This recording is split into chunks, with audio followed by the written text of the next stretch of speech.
Hello and welcome back to my channel, guys. This video is something that's really important to me and I'm saddened by.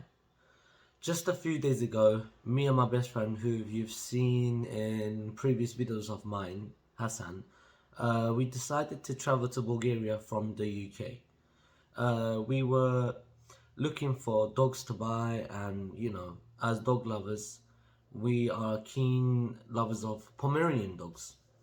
We came across a couple of great deals that we thought that it was too good to turn down. So we decided to go to Bulgaria and pick those dogs up. We checked for the paperwork, the passports, the vaccinations, and the worm chips and the chips. It all seemed legit. There was nothing wrong with them. The dogs seemed healthy, and so we picked them up. Bear in mind, this journey only took us 4 days. 2 days to go and 2 days to come back, basically. We went through several borders. In Germany, we got stopped. They checked the passport for the dogs. Everything was okay. They let us go. Among arrival to London, we took the ferry from Calais, France, to Dover.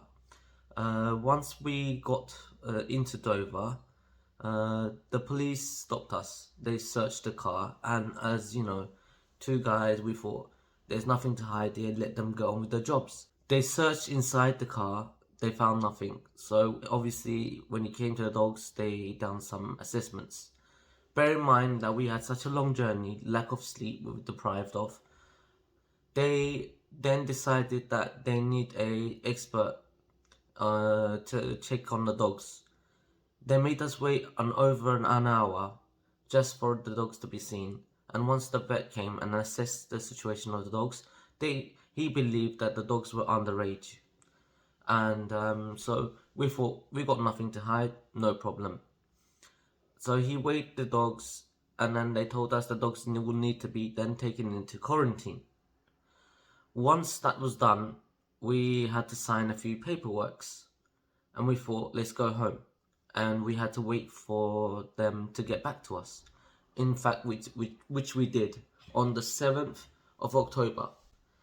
I will be attaching the documents, then the emails that we were sending back and forth with each other, so you guys can see.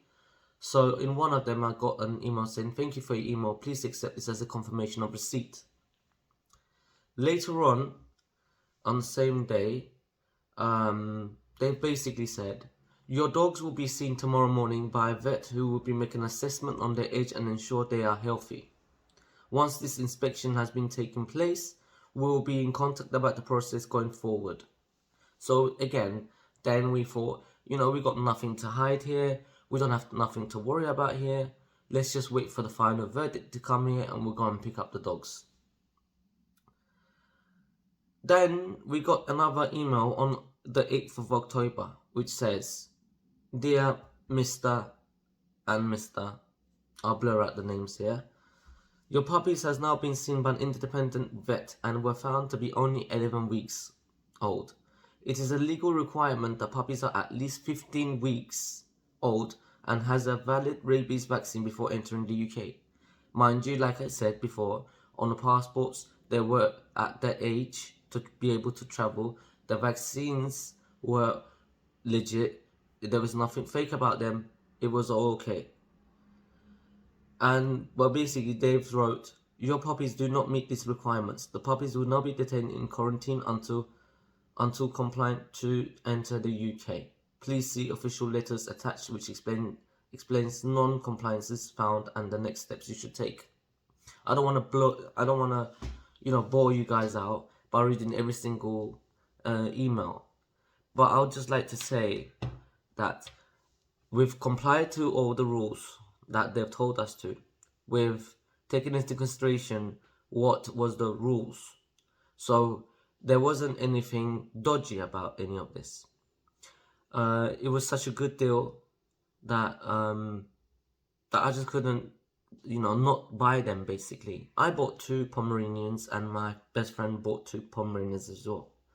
And a few days after, they then sent us an invoice For the 4 dogs in total, I'll be showing you one by one, an excessive of over £4,060. They've even charged a transport fee of £100 per dog, where all the dogs would be in one vehicle anyway. I don't know how they got the 400. Never mind. Then a few hours, maybe a day later, I got an email which says Pomeranian passed away. It says, I am sorry to inform you that your 700-gram Pomeranian, chip number ending in 014, has passed away suddenly. The body has to go off to APHA for post-mortem, but this will be based on the rabies risk rather than the cause of death. I don't believe that. I then send them an email saying, the dogs were taken to your place to keep them healthy and to be taken care of. Now you're telling me one of them has passed away. I noticed that I made a mistake here. Instead of writing pass, I wrote passenger. But I was shaking, I was distraught, and I was really, really upset. And I also added, I am going to be seeking legal help with this matter. The dogs we bought were at an age they can travel with passports, chips, and all of a sudden, all 4 dogs were to be found 11 weeks. I am under stress of the matter. I have financial difficulties. Basically, I'm trying to bring my wife over, and I'm paying solicitor fees, accountant fees, and obviously the visa and stuff. And I'm working, really, really hard to make ends meet. And I wanted to get these dogs. Well, when my wife comes home, we'd have a bit of more of a companion in the house. We'd have something to look after, take care, boredom wise and whatnot. They later replied with, hi, you have received the vet's decision on aging and you have been informed of the death. Any further inquiries, please contact APHA copied in this email, as there is no other information we can give. Now, guys, I just want you to imagine something, right? Dogs are not just animals. They are called a best man's friend for a reason. And as a dog lover, it just hurts me. We spent 4 days on the road together. They are basically XXS Pomeranians, so they're very small. So I don't know what the hell happened to them. They don't give us any other information. We try to ask for a number that we can call and get answers for our questions, but they are not helping. So guys, please, this video is very short and very simple. I just want help. If you can like this video and share it to your friends and share my story, I would really appreciate it. Have a lovely day.